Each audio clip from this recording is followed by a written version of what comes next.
Hello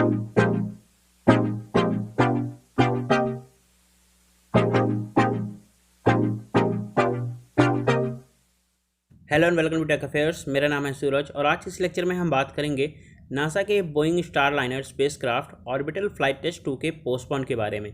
अभी इसे पिछले कुछ हफ्तों से कई बार पोस्टपोन किया जा चुका है और अभी 3 अगस्त 2021 को इसकी फील्ड लॉन्चिंग थी, जिसे फिर किसी टेक्निकल ग्लिच के कारण पोस्टपोन कर दिया गया है। जानेंगे इस लेक्चर में आखिर क्या समस्या थी। ऑल्सो हम समझेंगे कि ये जो नासा का बोइंग स्टारलाइनर प्रोजेक्ट है, स्पेसक्राफ्ट है, इसके बारे में कुछ एक्स्ट्रा इन्फॉर्मेशन हम इस लेक्चर में कवर करेंगे। इसके साथ ही हम जो नासा का कमर्शियल क्रू प्रोग्राम है उसके बारे में बात करेंगे, इसके पर्पस के बारे में बात करेंगे, साथ ही इंटरनेशनल स्पेस स्टेशन के बारे में भी थोड़ी सी इन्फॉर्मेशन हम इस लेक्चर में कवर करेंगे। और भी जितने इंपॉर्टेंट पॉइंट हो सकते हैं उन सभी को इस लेक्चर में हम डिस्कस करेंगे। तो बात कर लेते हैं कि अभी ये जो बयान जारी किया गया है नासा की तरफ से, नासा के अधिकारियों की तरफ से, क्या है, क्यों इसे पोस्टपोन किया जा रहा है, क्या समस्या आई है, समझ लेते हैं इसे। नासा ने अभी रिसेंटली एरोस्पेस कंपनी बोइंग के जो स्टारलाइनर क्रू कैप्सूल की परीक्षण उड़ान थी उसे पिछले सप्ताह में 2 बार से देर हुई है। अब अंतरिक्षयान के साथ ये समस्याओं के निवारण के लिए अधिक समय देने के लिए अनिश्चित काल के लिए इसे स्थगित कर दिया गया है, ऐसा नासा का कहना है। मानव रहित कैप्सूल का एक प्रक्षेपण फ्लोरिडा के Cape Canaveral space force station से मंगलवार के लिए निर्धारित किया गया था, लेकिन बोइंग के अधिकारियों द्वारा कहना है कि प्री लॉन्च चेक ने प्रपल्शन सिस्टम में अप्रत्याशित वॉल्व स्थिति का संकेत दिया है। कैप्सूल को United launch alliance Atlas V rocket के ऊपर रखा गया था। अगला उपलब्ध लॉन्च अवसर बुधवार था, लेकिन अधिकारियों ने उस प्रयास से खड़े होने का फैसला किया क्योंकि mission team Starliner propulsion system में समस्या के कारण की जांच जारी रखना चाहती थी।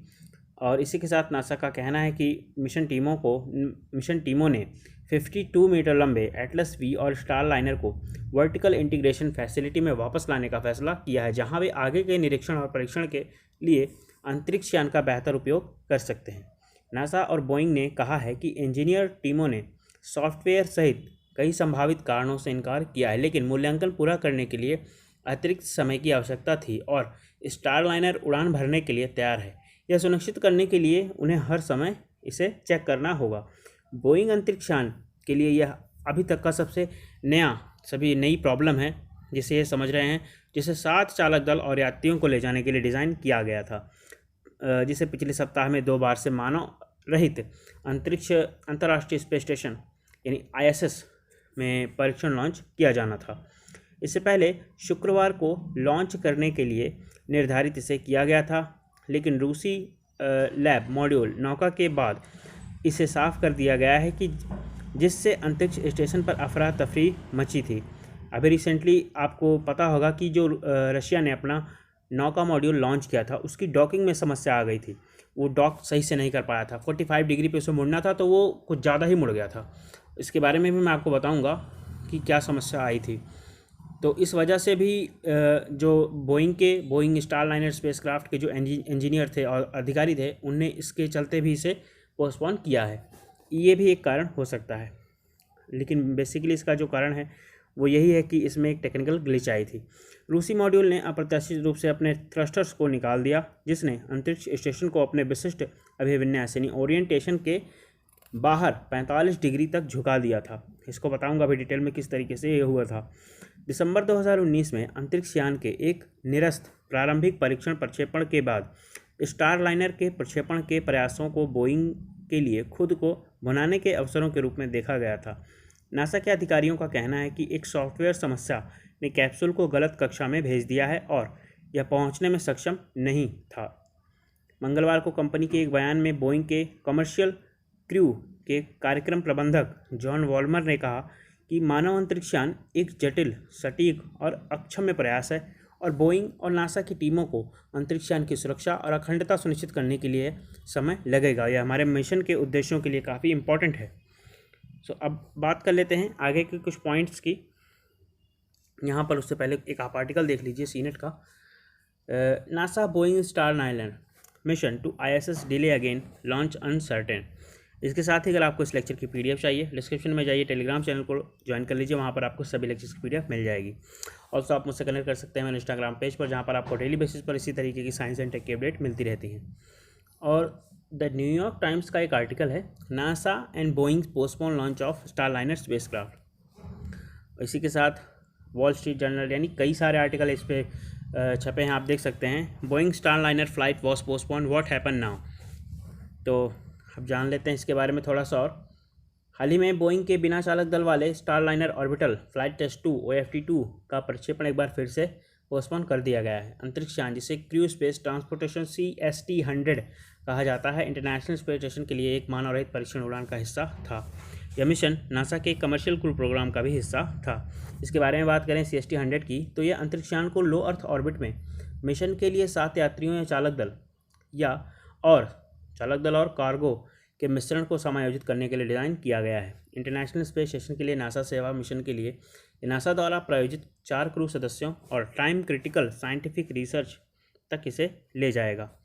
माना जाता है कि स्टारलाइनर 400 पाउंड्स से अधिक नासा कार्गो और चालक दल को कैरी कर सकता है। इसके साथ स्टारलाइनर में एक इनोवेटिव वेल्डलेस स्ट्रक्चर और 6 महीने के टर्न अराउंड टाइम के साथ 10 बार तक यह रीयूजेबल भी है। इसके पर्पज की बात करें तो ये टेस्ट फ्लाइट उड़ान भरती है। तो ये स्पेसक्राफ्ट की लॉन्चिंग, डॉकिंग, एटमॉस्फेरिक रीएंट्री और अमेरिका में एक रेगिस्तान में लैंडिंग की क्षमताओं की जांच करेगी। स्पेस फ्लाइट भविष्य में एस्ट्रोनॉट्स को अंतरिक्ष स्टेशन से ले जाने और ले आने के लिए ट्रांसपोर्टेशन सिस्टम का पता लगाने और यह यानी प्रमाणित करने में नासा की मदद भी करेगा। बताता हूँ आपको किस तरीके से इसकी डॉकिंग की जाती है। इस फिगर में देखिए, ये है इंटरनेशनल स्पेस स्टेशन, आप यहाँ पर देख सकते हैं कि एक पार्ट है उसका, और ये जो है हमारा पृथ्वी से भेजा गया स्पेसक्राफ्ट बोइंग का। अब होता क्या है कि यहाँ पर अब देखिए एक एंट्री गेट बना हुआ है ना, तो ये एंट्री गेट इंटरनेशनल के एंट्री गेट से बिल्कुल जाके वहाँ पर कनेक्ट होना चाहिए। अदरवाइज़ क्या होगा, जब तक वो प्रॉपर अलाइन नहीं होगा ओरिएंटेशन के साथ, तो जो क्रू मेंबर हैं वो इंटरनेशनल स्पेस स्टेशन में एंटर नहीं कर पाएंगे। तो ये अलाइनमेंट ही जो है, यही हमारी डॉकिंग कहलाती है। तो अब एक फॉर एग्जांपल आप जैसे समझिए कि जैसे अब रेलवे स्टेशन पर आप कभी गए होंगे, तो रेलगाड़ी आती है, वो जब तक प्लेटफॉर्म पर नहीं लगेगी आप उसमें कैसे एंट्री कर पाएंगे। अब ऐसा तो है नहीं कि आप कूद कर जाएंगे पटरी से ऊपर चढ़ेंगे, ये तो खतरे वाली बात होगी ना। तो लेकिन यहाँ पर और भी ज़्यादा समस्या रहती है, आप समझिए इस चीज़ को। इंटरनेशनल स्पेस स्टेशन ये भी यहाँ पर है, और ये हमारा एक यान स्पेसक्राफ्ट पृथ्वी से भेजा गया है।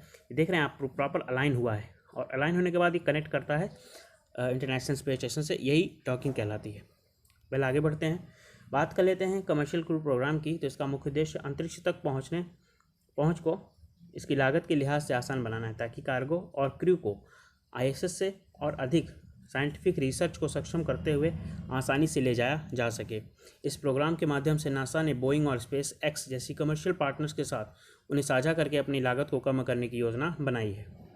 यह कंपनियों को commercial orbital transportation service COTS के डिज़ाइन और निर्माण के लिए प्रोत्साहन यानी इंसेंटिव्स देने की योजना बना रही है।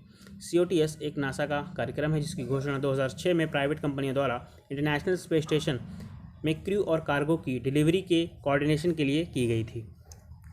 इसके साथ ही बोइंग और SpaceX जैसी प्राइवेट कंपनियों को लो अर्थ ऑर्बिट में और उसके लिए चालक यानी क्रू ट्रांसपोर्टेशन सर्विस प्रदान करने के लिए प्रोत्साहित करके NASA deep space exploration mission के लिए स्पेसक्राफ्ट और रॉकेट बनाने पर ध्यान केंद्रित कर रहा है। Crew 2 mission SpaceX crew dragon का दूसरा, जबकि क्रू रोटेशन और इंटरनेशनल स्पेस पार्टनर के लिए पहला प्रोग्राम था। क्रू 2 एस्ट्रोनॉट अभियान एक्सपेडिशन 65 यानी ISS के लिए 65वीं लंबी अवधि के लिए अभियान था, और ये एस्ट्रोनॉट के अभियान के सदस्यों में शामिल था। मई 2020 में नासा की SpaceX डेमो 2 परीक्षण उड़ान ISS के लिए 2 अंतरिक्ष यात्रियों को लेकर रवाना हुई थी।